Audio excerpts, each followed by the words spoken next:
SoftServe. So Outcome.io actually has like a really good, or Outreach.io, pardon me. They basically have like the kind of sales engagement platforms, and they have the Support Leader's Guide to Scaling Smarter with Self-Service Support.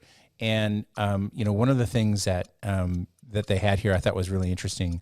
One was like map your help content to your customer journey. So that kind of makes sense. This is all about going self-service. This is, this matches to everything that we've talked about today, right? Like, how do you want to use your time? It's really coming down to how do you want to use your time?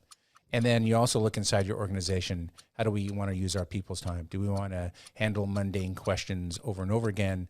Or do we want to kind of like, kind of upscale, up-level, communications and connection? So map your help content to your customer's journey. Define your funnel vision. And I like this, is like looking at like, what does that support funnel look like? We always think of that in terms of a sales funnel, but they're now using support funnel as a descriptor.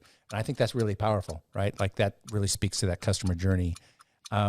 Mirror your customer's language. Like, people think in terms of the pain they're experiencing, not in terms of a feature or a function. So, it's just mapping out like, what is this experience that you have? Let me get in alignment with you. And then show as well as you tell. I thought this was really good. I think this really speaks to the fact you go on YouTube and you see all these like, unpack this and how to do this. People don't even look at a manual anymore. They'll actually go to YouTube and say, how to connect your TV to whatever. And it's right there. Somebody's doing it. And then make your articles easy to scan. Like, just don't not embroil it in text. Like you've got to have, clear junction points in there, and then use real life examples. I thought this was a really smart way of starting to architect the self-service side of your business. Yeah, no, I think it is. I mean, and we've seen this kind of play out in practice as well. I mean, we've all experienced it. Like you get onto like their chat, and it starts up with a bot, and the bot is basically trying to listen to what you're saying. Yes. And it's not perfect yet. You get into some situations where you get frustrated. Like, that's not what I was saying. I was not saying this. But they're like, hey, cancellation policy. This is what it is. Was this helpful or not? No, that was not helpful. So we got to be careful with that, with too much of the self-serve. But it depends on your business, right? So context matters, right? What is your business?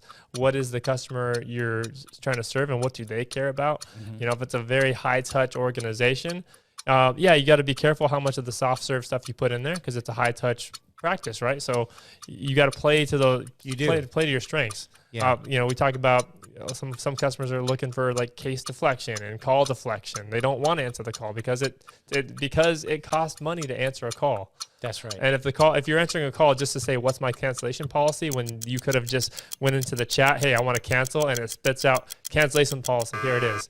Yeah. And this is all really 100%. It comes down to how thoughtful are you, right? Yes. To your customers' time. Time is that.